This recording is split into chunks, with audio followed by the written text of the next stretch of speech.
দল তো দল নয়, ওটা একটা বিশৃঙ্খলার একত্রিত হওয়ার একটা জটলা। কিছুদিন পরে সবাই দল ছেড়ে দেবে, ওখান থেকে কেউই থাকবে না।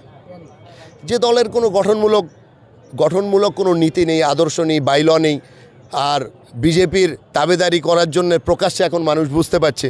তো মুসলিম এতটা বোকা নয়, মুসলিম এতটা ঘৃণিত বা অবহেলিত নয় যে বিজেপির সঙ্গ দিতে হবে। আমাদের রুলিং পার্টি এবং আমাদের সমাজের মধ্যে আরও বিভিন্ন ব্যক্তি বা বর্গ রয়েছে, যেখানে থেকে আমরা আমাদের প্রয়োজন মেটাতে পারবো এবং আমাদের সম্মান, দায়িত্ব এবং আমাদের কর্মসূচি করতে পারবো।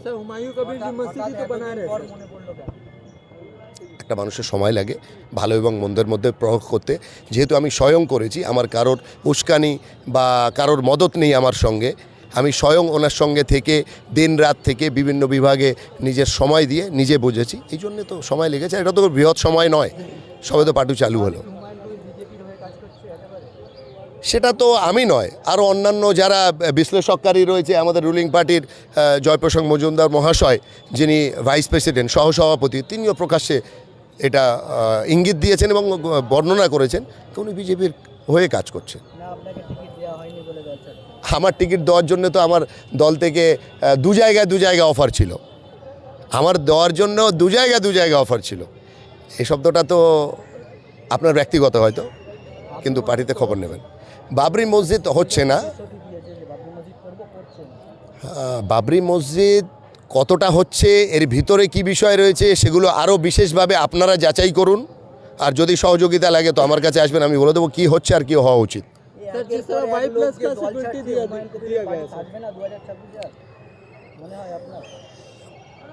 আশা করি পার্টি থাকবে না, সেটা 100-র মধ্যে আমি মনে করবো 100 ভাগ উনি নিজেরটাও হারবেন।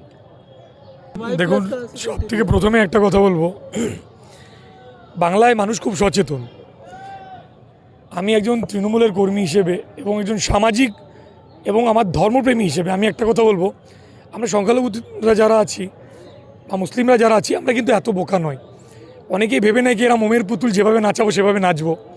তো আমার ব্যক্তিগতভাবে হুমায়ুন কবির উনিও হয়তো তাই ভেবেছিলেন, কিন্তু ধর্মপ্রেমী ভাই জাকেরিয়া ওখানে যাওয়ার পর বুঝে গেছেন কি ধর্মের নামে সুরসুরি দিয়ে যিনি ব্যক্তিগত স্বার্থ পূরণ করে, সেই মানুষের পাশে শুধুমাত্র সংখ্যালঘু কেন, মুসলিম কেন, কেউই নেই। অসামাজিক কাজে যারা যুক্ত থাকবে তাদেরকে মানুষ জবাব দেবে। 26-এ নির্বাচন আসছে, আপনারা ভালো করে জানেন কে হুমায়ুন কবির যতগুলো সিটেই ক্যান্ডিডেট দিক না কেন, আলটিমেটলি রেজাল্ট কিন্তু উনি বড় একটা বিগ গোল্লাই পাবেন, তার ঊর্ধ্বে উনি কিছু পাবেন না। এবং উনি যদি বাবরি মসজিদটা পরিপূর্ণভাবে না করতে পারে, তাহলে ভাবুন তিহার জেল ওনার জন্য অপেক্ষা করছে।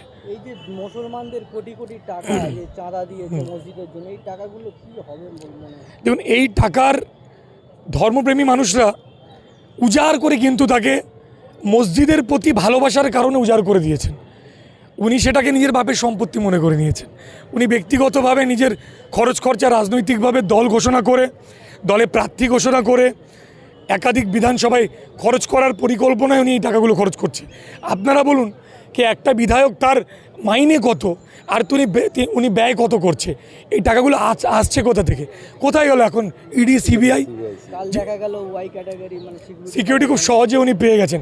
এবং উনি ভালো করে জানেন রাজ্য দেহরক্ষী যারা ওনার কাছে ছিলেন তাদেরকে উনি সরিয়ে দিয়েছেন, কারণ ওনার যে ভেতরে অভ্যন্তরে কি হচ্ছে সেগুলো সবটাই মানুষের সামনে উঠে আসছিল। এবং সবাই যেন সেটা জেনে না যায়, রাজ্যের মানুষ যেন সেটা জেনে না যায়, তাই এদেরকে বঞ্চিত করে বিজেপির কাছে আবেদন করে উনি কেন্দ্রীয় সরকারকে আবেদন করে উনি সেন্ট্রাল বাহিনীকে নিয়েছেন, মোতায়েন করেছেন। আপনি তখনও বুঝতে পারেননি যখন ওয়াকফ নিয়ে ব্রিগেডে পাস দেওয়া হলো না, বাবরি ইস্যুতে পাস দেওয়া হলো, তখনও কি বুঝতে পারলেন না? মানুষ বোঝা আর না বোঝার বিষয়টা না, বিষয়টা হলো আমি কতটা ওই ব্যক্তির সঙ্গে ছিলাম। আর আজকের যে জিনিসটা আপনাদের সামনে তুলে ধরছি, নিশ্চয়ই আমরা চাই কি এমন একটা ব্যক্তি যে কমিউনাল মানসিকতা নিয়ে সংবিধানে থেকে বিভিন্ন পার্টির ব্যানার ইউজ করে নিজের স্বার্থসিদ্ধিতে সম্পন্ন হতে পারেনি, এখন বাবরির মতো মসজিদ প্রেমী মানুষদের আবেগ নিয়ে খেলে সে যে ভয়াবহ একটা পরিবেশ তৈরি করতে চাচ্ছে। তো আমার ভাই যেমন বললেন যে তিহার জেল ওনার অপেক্ষায় রত আছে। হ্যাঁ, অবশ্যই আমরা তৃণমূলের কর্মী হয়েছিলাম, দিদির আমরা সক্রিয় কর্মী। উনি আমাদেরকে যেভাবে যে অবস্থায় যখন যেরকম দায়িত্ব দেবেন বা দায়িত্ব না দিলেও আমরা ওনারই কাজ করব।